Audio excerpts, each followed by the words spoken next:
bilang gue Senin kali, Selasa, Seninnya bikin. Bismillahirrahmanirrahim. Assalamualaikum warahmatullahi wabarakatuh.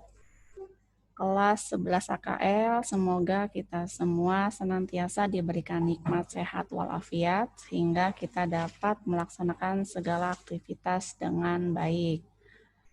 Bab 1 akan dimulai dari persiapan pencatatan akuntansi perusahaan jasa. Untuk kompetensi dasar pengetahuannya adalah menganalisis dokumen sumber dan dokumen pendukung pada perusahaan jasa.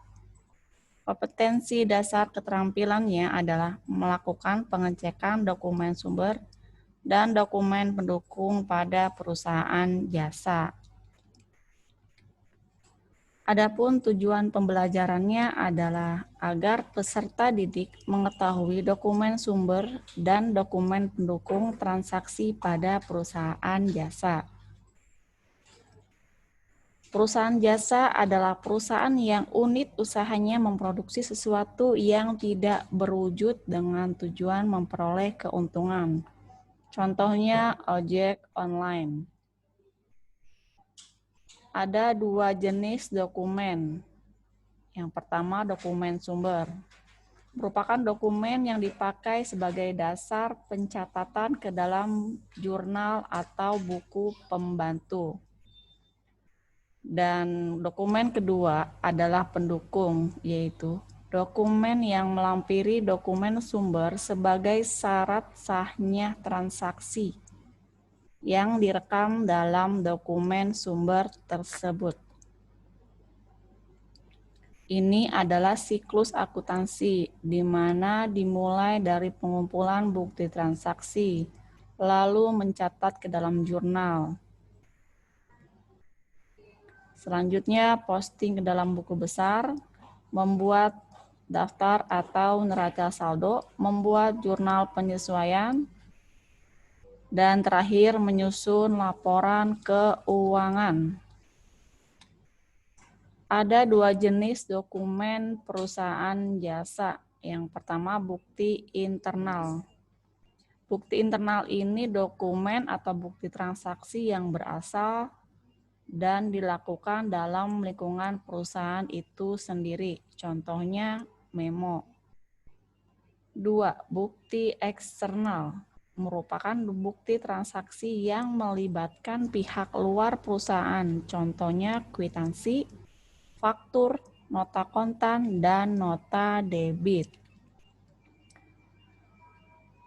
Contoh bukti transaksi internal adalah memo. Ini adalah bentuk memo, yaitu bukti transaksi yang dibuat dari pimpinan ke dalam lingkungan perusahaan itu.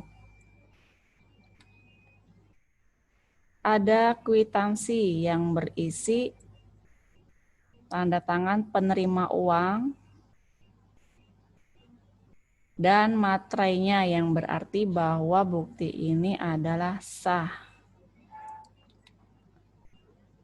Nota kontan yaitu bukti transaksi atas pembelian barang secara tunai.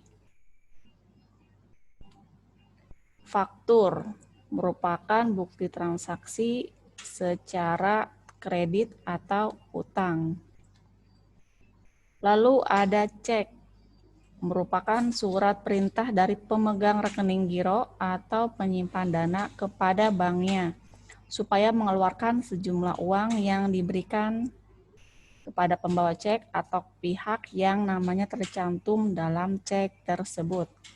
Biasanya cek dicairkan melalui bank. Ada bukti kas keluar, merupakan bukti kejadian transaksi mengeluarkan uang atas pembayaran tertentu.